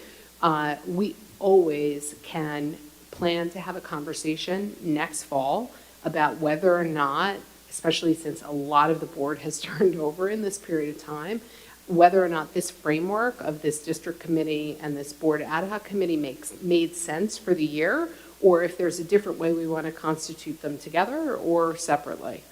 So I'd suggest that we add that to our future calendar for next year to just evaluate how it went, since it's been a while since we had this going. Yeah, I agree with all of that. So, great. So we will put this to a vote later in the meeting, and I guess if it passes, it passes, and if it fails, we can look at changing the language. Go ahead. I have a question for Dr. Hines. Having heard this discussion, is it still your recommendation to reconstitute the Emergency Preparedness Committee? Have you changed your mind or been swayed, or is it still your recommendation? Well, first and foremost, I appreciate the multiple perspectives. And I could see where Ms. Bays, where her points are. You know, I'm going back to when I first started, and I'm thinking clearly there was a reason for it to be in existence in tandem with what was already existence as far as we're looking at the district-wide and building-wide plan. So I like the idea of let's give it a go this year if it passes, and then let's reassess whether it's functioning well or not afterwards. But I think we have to take note to some of the caution that Ms. Bays presents, which is communication between both committees to make sure that there isn't a gap between the two. Okay. So, does anybody else have further comments on that? No? Okay. We struck 10, for those of you following, we struck 10.4. So we are going to move on to the adoption of the minutes, which is 11.1, the August 23rd, 2022 BOE minutes. If we could please get a motion to adopt. Ms. Brooks, second. Ms. Melkonian, all in favor? That's 7-0. Okay, moving on to item 12, which is action items. So we do have a couple of items which we are going to pull today. So if you all would just give me, I think what I'm actually going to do is pull these in, we'll just do, we'll go section by section. So the first section is 12.1.1 through 12.1.4. It's all on the first page. All in favor of 12.1.1 through 12.1.4. That's 7-0. Great. Next, we will do, I'm going to skip 12.1.5, and we're going to go for 12.1.6 through 12.4.11, and 12.5.1 through 12.6.4. Yeah. 12.5.1 through 12. There's two sections together. Would it be easier for everyone if we do it in 3 votes? Let's just do that. Okay. So, okay, I'm going to start again. I'm going to do it in 2 pieces this time. 12.1.6 through 12.4.11. All in favor?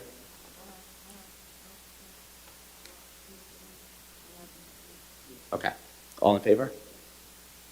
Okay, 7-0. Next, we're going to go for 12.5.1 through 12.6.4. Second, Ms. Bays, all in favor? Okay, 7-0. So the first item that is pulled, so we have now 2 sections of items that are pulled, 12.1.5 as well as 12.4.12 through 12.4.13. So 12.1.5, whereas the Port Washington School District intends to participate in the Town of North Hempstead School Bus Arm Enforcement Program. I'm sorry, Town of Hempstead School Bus Arm Enforcement Program. So, Dr. Hines, we wanted to get an explanation of that stop arm program. Yeah. So, Ms. O'Hara, would you mind just giving us an overview of what that entails? Sure. So this is addressing the stop arm camera. Nassau legislatures approved back in September of 2021 that we could install cameras on school bus arms and that fines would be given to drivers. This is to help with the safety of students. There's several, they had statistics that over 50,000 times a day, drivers of motor vehicles in New York State illegally pass stop school buses.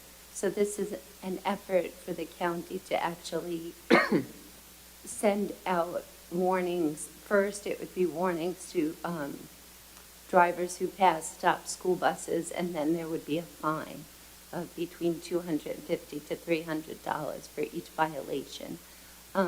What it is the town of North Hempstead and Nassau County, they're contracting with a company called Bus Patrol, and they would install the cameras on the buses at no charge to the district. Once a picture is taken, basically, they send it to the town of North Hempstead. They actually send out the violation to the person who has violated it, and they collect the revenue. So it's not a revenue generator for the district, and it's not a cost to the district. So I'll go first. So my concern is, of course, anything that's for the safety of students, I would support. My concern is that more and more you're hearing and seeing articles that a lot of these cameras end up just being, revenue generators and not actually like the red light cameras that they removed all through California that are operated by private companies are really just designed to catch people and not really about making things safer. So, and there's been a lot of controversy around that nationally. So the fact that what I'm imagining is that there's a vendor who's been basically contracted with the county or the town, and they're in some revenue share, and they're going to basically finance these through tickets. So they're obviously expecting to get a lot of ticket revenue to be able to pay for this installation. So I'm not saying that I would be not in support of it. I just want to hear from you, how comfortable you are that this isn't one of those like revenue generating schemes, and it's really that we're not going to share in, and it really is about student safety. Have they shown you any data about do these cameras nationally actually lead to reduction in accidents and things like that? I don't have specific data. This is a program that went into effect out in Suffolk County probably over a year ago. I think with anything, even with the camera, when you know that there's a violation photo, I know myself, I slow down, especially when I know that there's a camera. School buses, God forbid, I think it's better to err on the side of caution than anything. Just my opinion, but I don't have statistics. Does anybody else have questions? Yeah. Oh, I just have a comment. I'm going to support this, and I'm someone that rolls through an occasional stop sign, but I never. We're all human, but Don't admit to illegal actions. That was on the record. Stop sign, not passing a school bus. But I never. That's like the holy grail. Yes, well, that's exactly my point, which is I never roll through a school bus. I see the stop sign from a school bus, always stop, and so I support the fact that this will improve enforcement.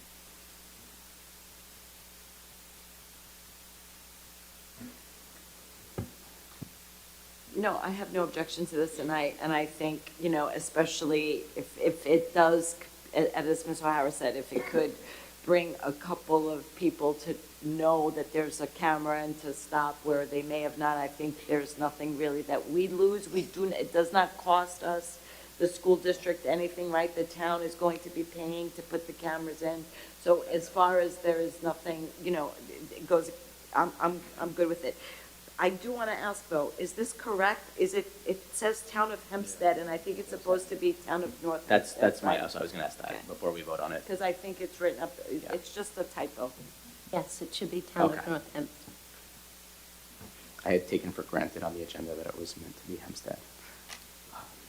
Okay. I just have one Ms. question. Gilliar. I have no objection to the program. I just have one question. Since it does involve putting cameras on our buses, for a good purpose, right? And I support the good purpose. But once we agree to this, are we bound to keep those on if something changes? And if we are bound, for how long? We are not bound. We can opt out at any time for any reason.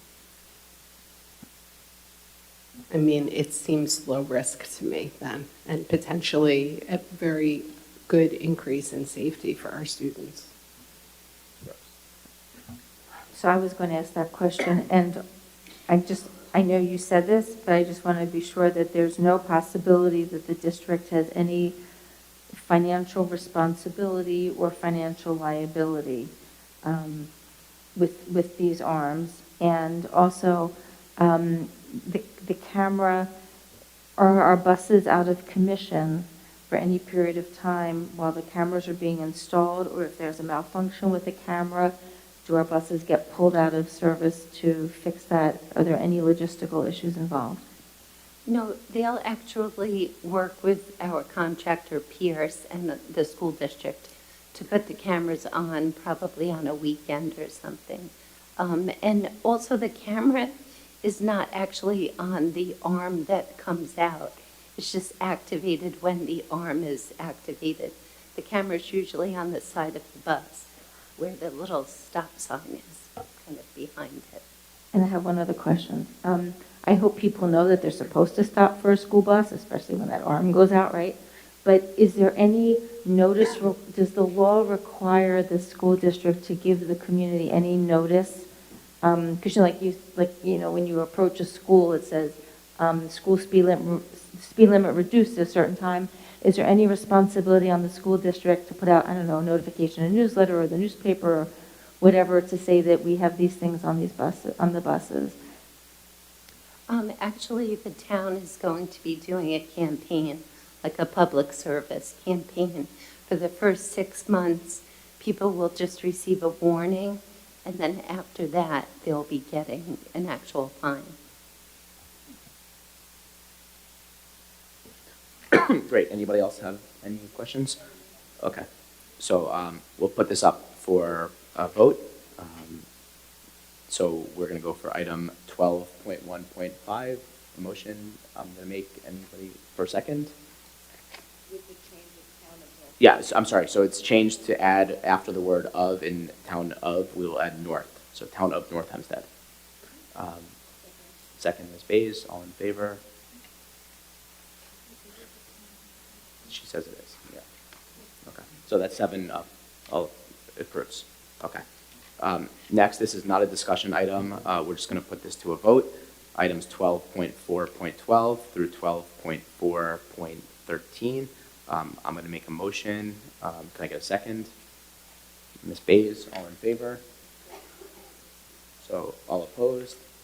Dr. Block? I know, yeah. I know. So that's 6-1. Dr. Block's opposed.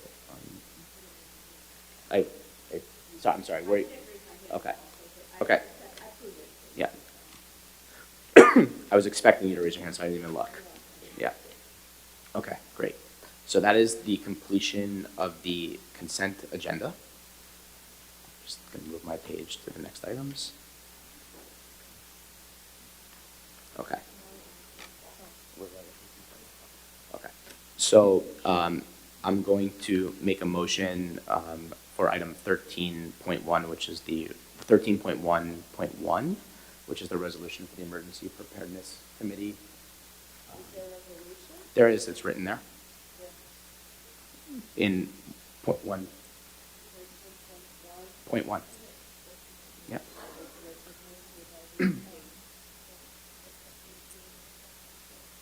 Yeah, so that's the resolution. Yep. So I'm going to put this, is there a second? Ms. Ms. Brooks, all in favor? All opposed? It's 5-2 on 13.1.1.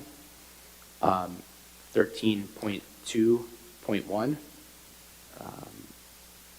which is the appointment of 2 new members whose names I won't try to pronounce, to the audit committee. So a motion to approve 13.2.1. Ms. Brooks, a second. All in favor? Ms. Malconia? Yep. So that's passes 7-0. Congratulations to our new committee members, and thank you for volunteering your service. Okay. Item 14 is informational, so there won't be a vote on this topic. Item 15 is old business. I don't have a record of a community comment. Not that we had asked that. I don't have a record of a specific question that we were going to answer. So I believe somebody had mentioned they were going to have a new business topic, which is 16. Does anybody? Yeah, Ms. Epstein. Yeah, Ms. Epstein, go ahead. Yes, it's that time of year again when NYSBA puts out their proposed resolutions. We as board members get, we haven't discussed, as far as I know, who will be attending the meeting or how we feel about any of the resolutions, but considering that the deadline is October, or the meeting date is October 17th and our next meeting is October 18th, I thought this might be a worthwhile time for us to discuss and decide who will be in attendance, and also potentially highlight some of the resolutions. And we do have until October if we would like to make any amendments to any of them or any that we feel strongly about. Yeah. Oh.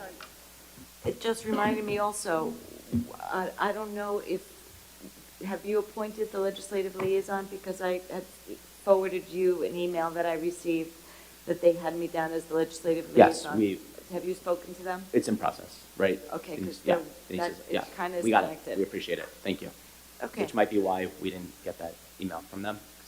Robert Schneider puts it out every Okay. Sunday, and So I he's been missed that. putting it out Got it. every week. So it's in his, I didn't. And see that every in his. NISBA article, and Brian Fessler Got sends it. it to everyone. So yeah, we can discuss it today. For some reason, I had remembered, and I could be totally wrong on this, that last year we had Deb appointed is that our, via. Deb was our person, we just asked if she And we wanted did to it do via it. email, right, last time? Did we do it? I just don't remember if we did. No, we did it at a meeting, and Did we we? just asked if she Okay. still wanted to do it, sit through it, whatever, and if Perfect. anyone So had let's do any that. comments. Let's do that again. So if Deborah Brooks is willing to sit through it again, it's an arduous task, then I support that, but because she looks excited about it. Would you like to do it again? Does anybody else want to do it? I will do it unless somebody else has a burning desire to do it, at which point I'm happy to share the wealth. See, I'm. That's how you got your excellence award. That's how you got your NISBA excellence award, is sitting She's through getting that. another 150 Sitting points for for this. 14 hours listening to resolutions. I'm good with Deb. Great. Everyone else? Okay. Yeah. So I just for our own edification, I want to can I mention a few Please. highlighted? Oh, it's all I'm it's your assuming. business. You are. Okay. Yeah. There are a total of 32 resolutions this year that are being proposed. And I wanted to highlight that 5 of those resolutions have a very impactful budgetary purpose to them, which is also why, since we're supporting state aid as one of our board goals, I really think that we as a board should be paying attention to them. Proposition 2 is the reform to the tax levy cap formula, which is something we've been advocating for and discussing for a very long time. Prop 5, fully funded to employ a sufficient number of mental health professionals. Also within our social emotional board goals, they want to fully fund them. I personally would make an amendment because they want to fully fund only one mental health professional per school. I'd like them to put a number per every 150, per every 200 students if they're going to start funding it, because one per every school is not even going to touch this, right? So we have an opportunity, if we want to offer that as an amendment, we could offer that and submit that suggestion in there, and then Deb would have some excitement during the meeting because she could comment on it. I'll just go through the rest, and if you want to come back. And just to be clear, this would be for them to lobby or advocate on behalf Yes. of this with the state. So we're offering an amendment for them to offer. That is correct. Just so the community understands. Yes, that is correct. The Prop 7 is reform of the financial aid formula. They outlined a structure that they really have been thoughtful about. And again, as you know, we've been a big advocate of it and sat at many a round table to discuss this with our legislators as well.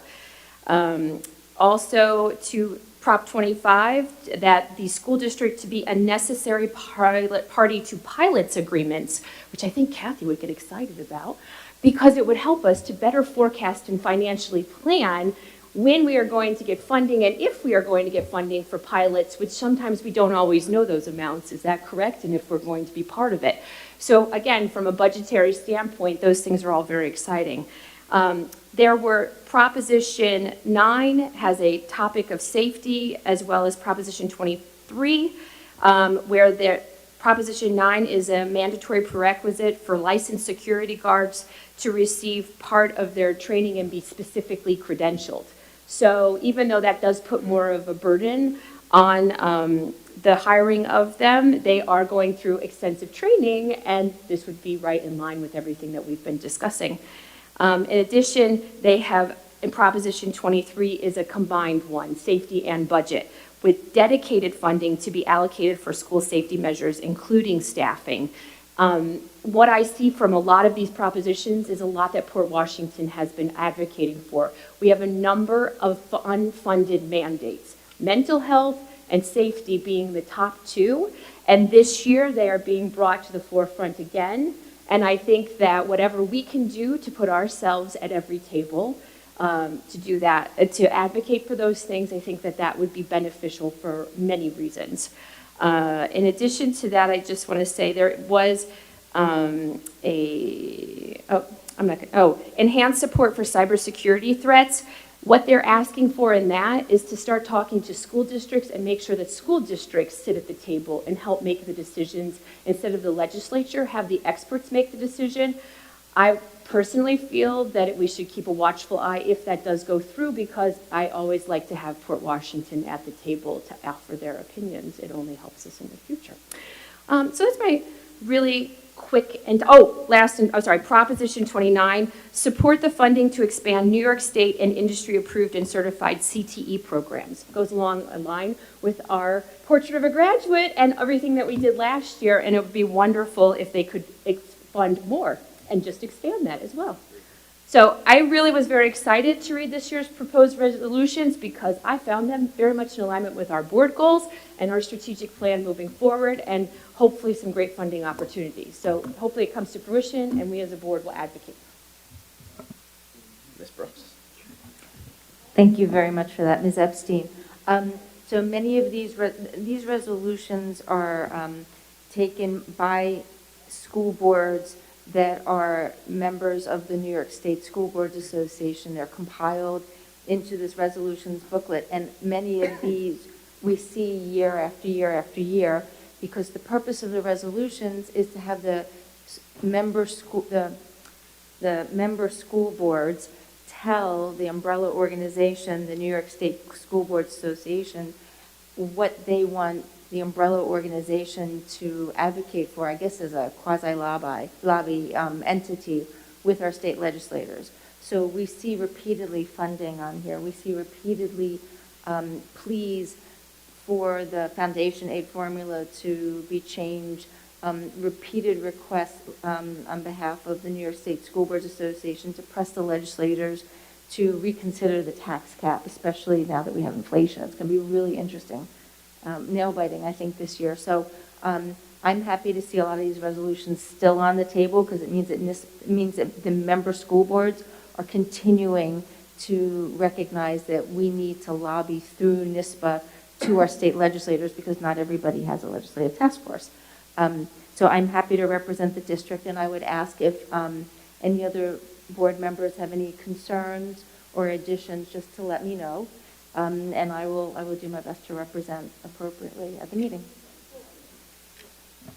The only thing I would ask, I kind of brought it up fast. I don't know if we want to be so aggressive as to suggest an amendment. Again, I said on the mental health one, when they're talking about the funding for mental health professionals, if we would like to suggest a number, it's Proposition 5.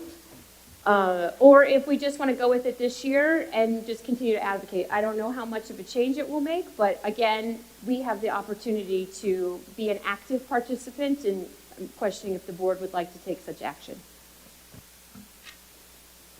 I'm personally ambivalent, so I guess we can see it. I would support making the amendment. I think we've talked about, again, this is a proposed amendment. This is something that we would be suggesting. It doesn't mean that it goes to the floor, but I think for our school district, having a mental health professional would not help us, but 1 per 100 students is my suggestion that we put in, would be a better solution. And, and just to reiterate, we're basically lobbying to a lobbyist to get them to lobby differently. So just to set everyone's expectations on, right. Just to set everyone's expectations. So, it's great to have all this here, but I will believe it when we see it, I guess. But go ahead, it can't hurt. So under the rationale, the very last sentence, I don't know if you read this, Ms. Epstein, says requiring at least 1 mental health professional be present. So in a school district such as ours, right, it's 1 mental health professional in every school is very different when you have a school of 1,600 students as opposed to a school of maybe 400 students. So I understand. I'm happy to add a per capita or per person we can discuss offline if you want, or if the board has a, I would only ask you to take action if the board as a whole, as a majority wants to do it. Does anyone on the board have an issue with Deb, I guess, discussing with anybody and proposing changes when she goes there? So I think you guys can just, I think that's the best. Yeah, okay. Can I ask one question about one of the other ones? Yes, go ahead. So I'm in favor of going ahead and proposing the amendment. When I was looking over these, the one that jumped out at me was the security personnel, which I think is 9, because it seems like a wonderful thing overall and is an ideal to have prerequisites and mandatory training. My only question is, and I don't think we need to necessarily settle it today, whether the impact for us here is what we want it to be, because we already are very rigorous about who we hire as our security personnel, and my understanding is that they're all retired law enforcement. So they've already all received a level of training that any state mandated course would not exceed. So before we decide to support or not support that one, I would just ask Ms. Brooks if you would take a careful look and make sure that for us, it wouldn't create an additional budgetary expenditure for us to get our security personnel certificated in some way that doesn't add at all to the safety of our students. Okay. and if it does, do I have the board's authority to challenge it or to vote against Do you it? have an issue with that? Because it's a question I'll certainly ask. Okay. Okay, I think thanks. you can use your discretion. Yeah, okay.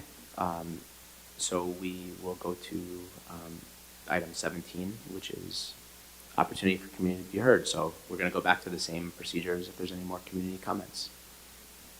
No community comments, great. Would anybody like to make a motion to recess to executive session? No, okay.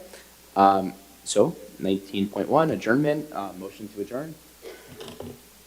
Okay, a second? Deb, all in favor? 7-0, okay. So our next meeting will be October 18th, followed by November 8th, and we'll see you all there.